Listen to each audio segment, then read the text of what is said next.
Sur les traces du vivant. Un podcast du Collège des Humanités de l'École Polytechnique Fédérale de Lausanne. Anne-Laure Ganac. Sur les traces. Sur les traces. Sur les traces du vivant. Alors, c'est quoi le vivant? Où est-ce que ça commence? Où est-ce que ça finit? Quel est son cadre? Comment le définir? Et quelles sont ses traces?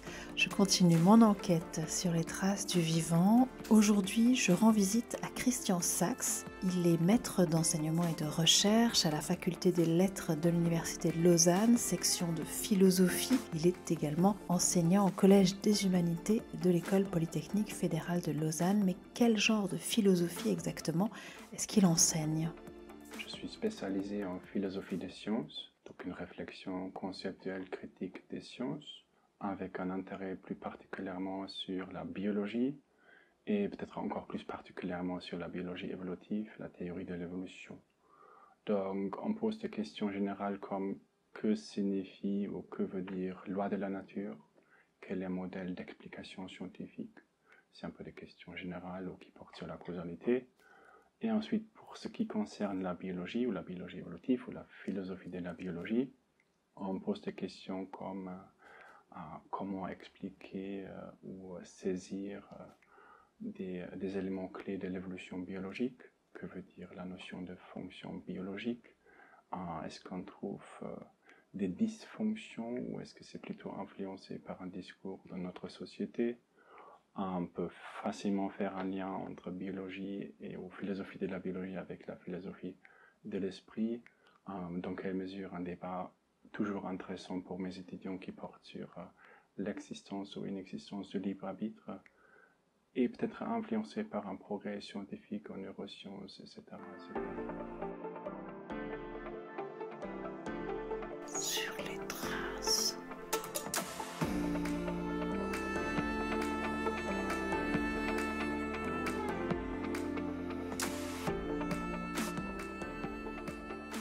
Christian Sachs, est-ce que vous répondez dans vos cours, ou vous soulevez du moins la question du vivant, la question qu'est-ce que le vivant?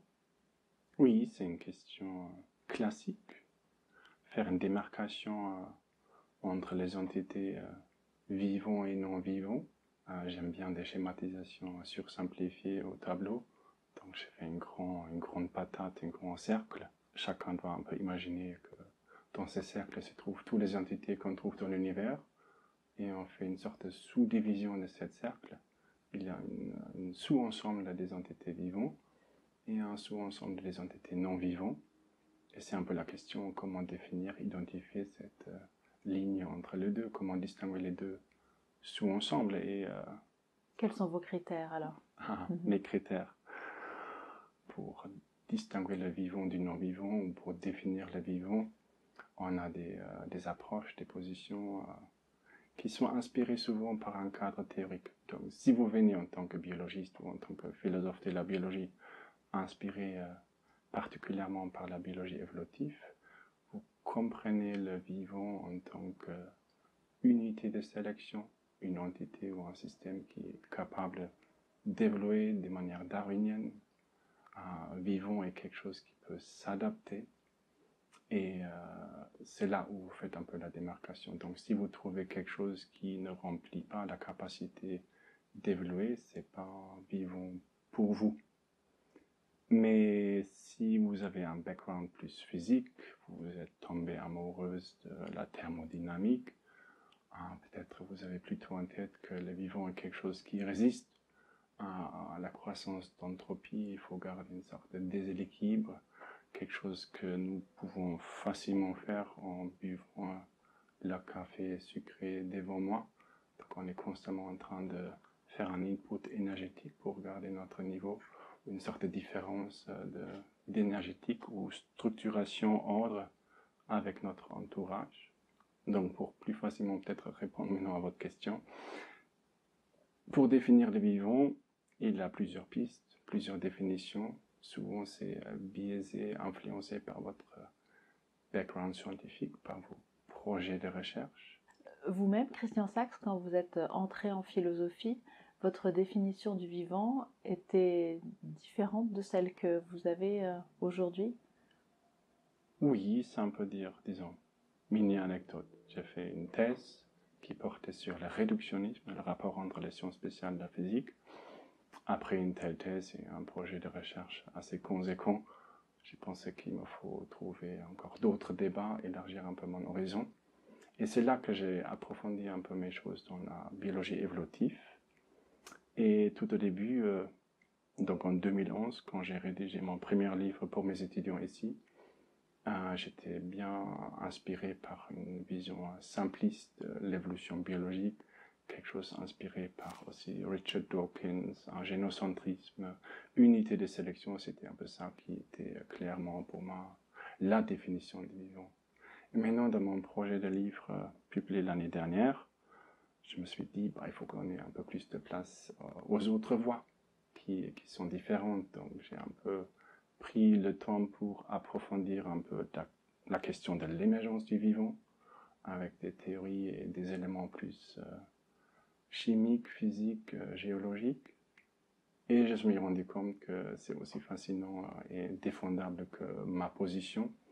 Donc c'est un peu la question, qu'est-ce qu'on fait? Est-ce qu'on trouve peut-être encore des similarités? Est-ce qu'on peut unifier tout ça? Ou est-ce qu'il faut accepter un pluralisme? Il a des perspectives différentes. Et c'est, on peut dire, politiquement correct de défendre un pluralisme, de ne pas tout réduire et unifier. Moi j'aime bien ça, mais j'accepte que le pluralisme est bon. Mais à mon avis, le pluralisme, donc adopter plusieurs définitions différentes, et encore mieux si on peut saisir ou montrer explicitement la complémentarité. Pourquoi c'est bien d'avoir par exemple deux définitions différentes? Quelle est un peu leur division de travail? À quel point les deux sont liés? Et là, on peut poser des questions très scientifiques. C'est quoi qui émergeait au début? Est-ce que les vivants ont émergé avec quelque chose comme une solution thermodynamique métabolique? Mais ce n'était pas encore un système qui était capable d'évoluer de manière darwinienne.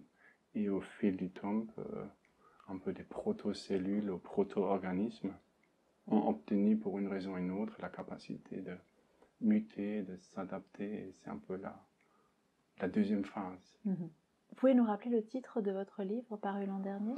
L'évolution biologique, un trésor de philosophie. Sur les traces.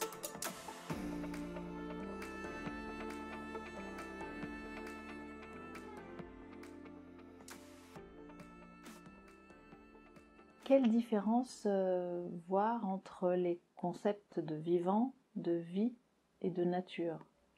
Alors, si vous vous rappelez dans ces podcasts de cette schématisation entre le sous-ensemble vivant et le sous-ensemble non-vivant, c'était notre expérience de pensée. On peut répéter cette expérience de pensée et demander de sous-diviser l'univers entre les entités dites nature, naturelles, et l'autre côté peut-être quelque chose comme artificiel.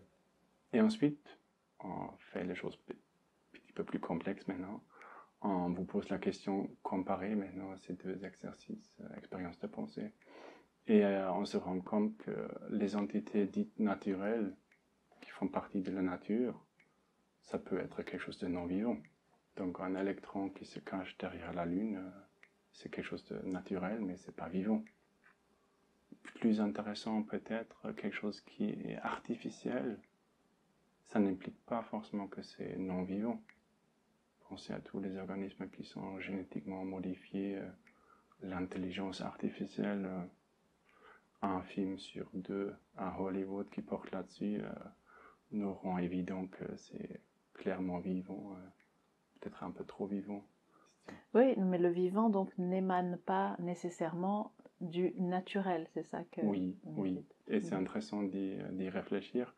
Bien sûr, mes expériences de pensée avec mes schématisations dépendent de la définition du vivant que vous avez en tête, peut-être. Donc cette définition, elle est mouvante, elle n'est pas figée. Alors, on aimerait bien avoir quelque chose de dichotomique, binaire, 0, 1, une ligne très clair et net entre vivant et non vivant, ou naturel et non naturel artificiel. À mon avis, on n'a pas d'indication que c'est ainsi. La manière comment l'évolution a poursuivi un peu son schéma a changé énormément. Donc, la manière de changer a elle-même changé lors de l'évolution. Donc, oui, pour moi, personnellement parlant, ça fait presque aucun sens de viser quelque chose de trop figé, trop binaire. Mais cela dit, si on dit, ok, on a beaucoup d'indications que tout vient par degrés, tout est un peu dynamique et mouvement, on rencontre tout de suite aussi d'autres problèmes. Donc, imaginons que nous, on est vivant parce qu'on est une sorte de réplicateur complexe, en tant que cellule, en tant qu'organisme multicellulaire. Prenez une image de Van Gogh qui est exposée au MoMA à New York. Intuitivement parlant, c'est pas vivant, c'est juste la peinture, très jolie. Mais cette peinture, on fait des photocopies, on trouve cette image sur une tasse de café, c'est répliqué aussi. Donc, dans un certain sens, on trouve même dans des choses intuitivement pas du tout vivantes, très inertes, des artifices très basiques. Sous certaines conditions environnementales très très particulières, c'est répliqué et ça persiste. Et je pense Van Gogh et ses peintures vont laisser une trace plus longtemps que, par exemple, cette revue ici ou mon livre. Sur les traces.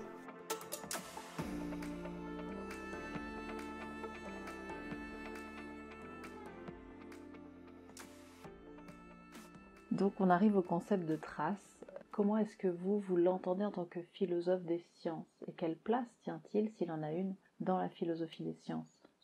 Alors dans mon projet de livre, j'ai un peu réfléchi, creusé, mais pas trop, à la question des fossiles et l'interprétation des fossiles. Donc bien sûr, si on veut dater l'émergence vivante, au meilleur des cas, on trouve un squelette comme dans Tyrannosaurus rex.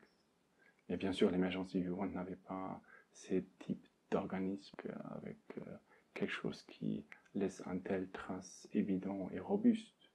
Donc on trouve des traces plutôt indirectes. Il a une sorte de métabolisme des premiers organismes qui ont laissé des traces un peu dans le sens où on trouve dans des rochers certaines structures moléculaires où on pense, en tenant comme toutes les connaissances autour, que cette structure moléculaire, c'est très peu probable que c'était produit ou causé par autre chose que un système avec une certaine forme de métabolisme.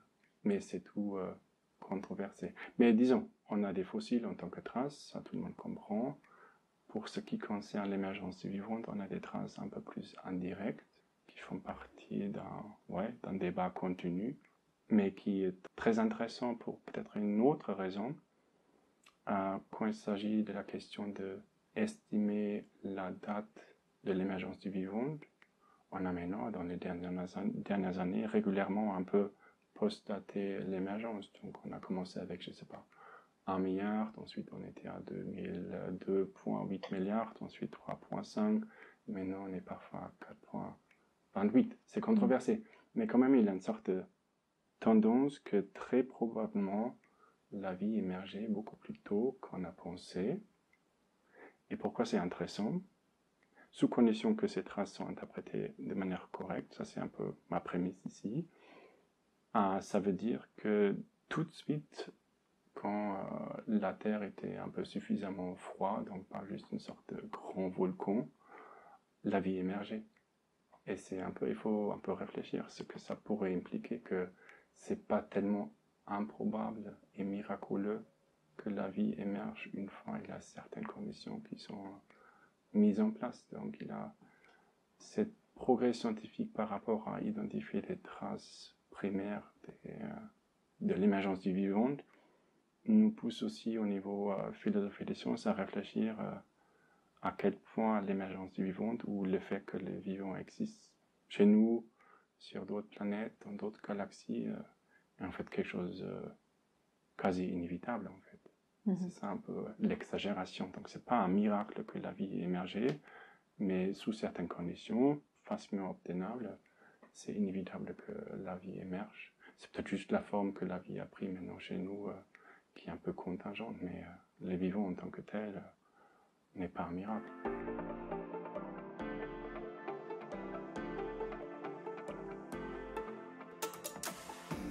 Sur les traces. Christian Sack, si vous deviez, sinon compléter, en tout cas enrichir votre définition du vivant, vers qui est-ce que vous aimeriez vous tourner? Alors quelque chose qui est un peu un d'arrêt personnel, les genres de science fiction, moi j'aime bien. Régulièrement, il y a des étudiants qui veulent créer, faire un travail écrit qui dépasse un peu le cadre des séminaires et qui se posent un peu aussi des questions autour de ça, de l'intelligence artificielle, des robots, la prise de conscience, des algorithmes qui commencent à apprendre eux-mêmes.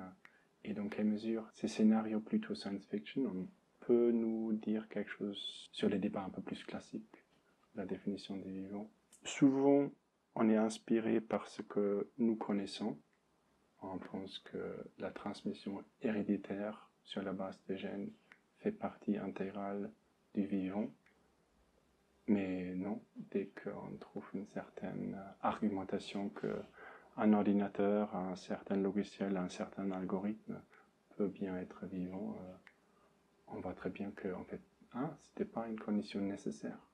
On peut en fait devenir quelque chose qui peut apprendre, qui peut évoluer, et on n'a pas forcément besoin d'un support ou d'un certain mécanisme de transmission héréditaire. On peut remplir ça ou on peut substituer ça par autre chose. Donc oui, c'est peut-être une jolie piste.